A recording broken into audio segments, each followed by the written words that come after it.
What's up, everyone? Jason Gilbo here. With me is Nick Tasso breaking down Friday's slate for stacking options. A full slate as usual on Friday, and there's a lot of different ways to go.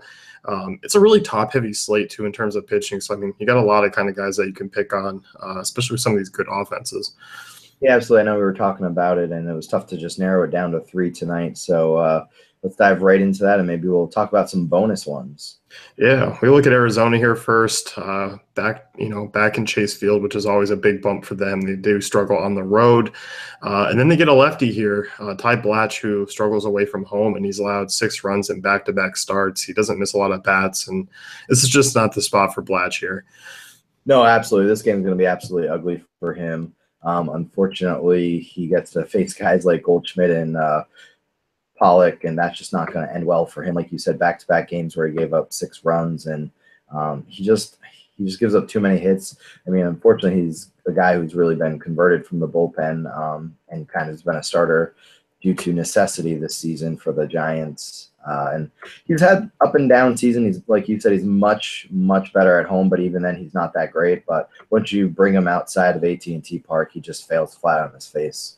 Yeah, 397 WOBA to righties on the road this year. Yeah, as you mentioned, Goldie, Pollock, I mean, both standout names. JD Martinez, 564 WOBA off lefties this year. And another guy that we saw, hit second against the lefty there in New York was Chris Iannetta. He has a 401 WOBA off lefties, over a 200 ISO, so I think he would be that fourth man. And if Jake Lamb obviously sits, you're plugging in probably those 4 right there. But even then, I mean, I don't mind tossing in David Peralta or Jake Lamb if they are in the lineup. Yeah, I like your Rhode Island reference with Chris Iannetta. Thank you for that. I appreciate it. As many people know, I'm in Rhode Island, so sometimes when we have guys like that, it really excites us. Kind of like when Nick Martinez is on the hill. I get excited, but the other reason. Yeah, I agree with you. Iannetta is pretty interesting play. It's a good ballpark for him. Plus, against the lefty, he does have pretty good numbers. So I don't mind rolling that out, basically. And little known fact, he played for the Newport Gulls in the New England Collegiate Baseball Summer League. And I interned there for 1 season, 2009, and they won the not the World Championship because it's just the New England League, but they won the championship, and I have a championship ring. So if you ever want to see it, Jason, just let me know. Thank you. Yeah, that's a tremendous honor for you. And that was the Tasso tidbit of the day, and it has my name engraved in it and everything. So just let me know. I will. I will definitely take you up on that offer. Let's get to some other stacks here. You're taking a look at New York. Obviously, it was an interesting day for the Yankees today. We're looking ahead, but a massive brawl. I don't expect anyone to miss any time, at least yet, because they'll usually just appeal their suspensions anyway. So you should be getting a full lineup there. Absolutely, and I know we were talking about it. They haven't been that great against lefties so far this year. They're kind of middle of the road at home, but they do get Miranda, who really has struggled away from Seattle. So I kind of like them here. Also, they just have a lot of, especially now with Frazier in there, even though he isn't great, but he can still hit lefties, as well as the usual suspects with Sanchez and also Judge, even though Judge really hasn't been great.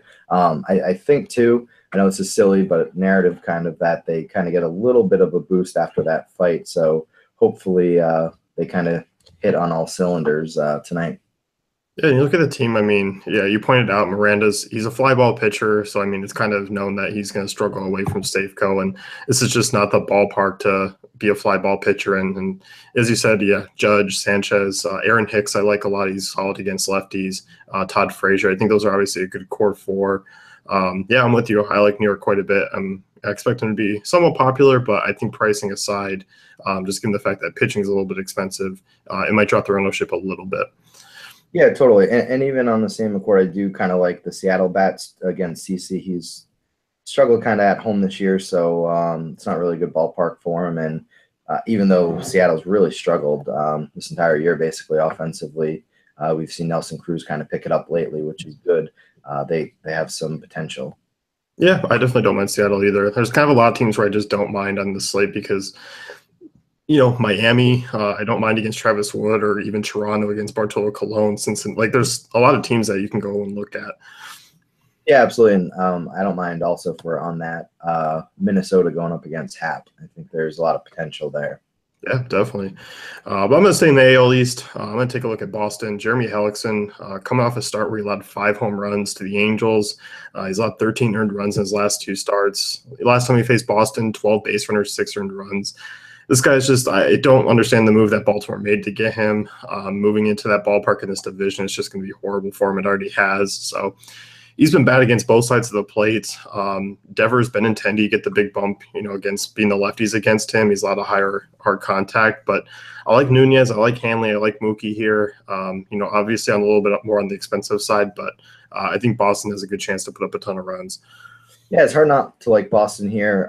Like you said, Hellickson, he is not the same as he used to be when he was with Tampa Bay, and he just could get really demolished in this game. The Red Sox offense has really been kind of connecting ever since basically trade deadline, now that they have Nunez and things are coming together with Devers, like you said. So if I was Hellickson, I'd be pretty scared about this start.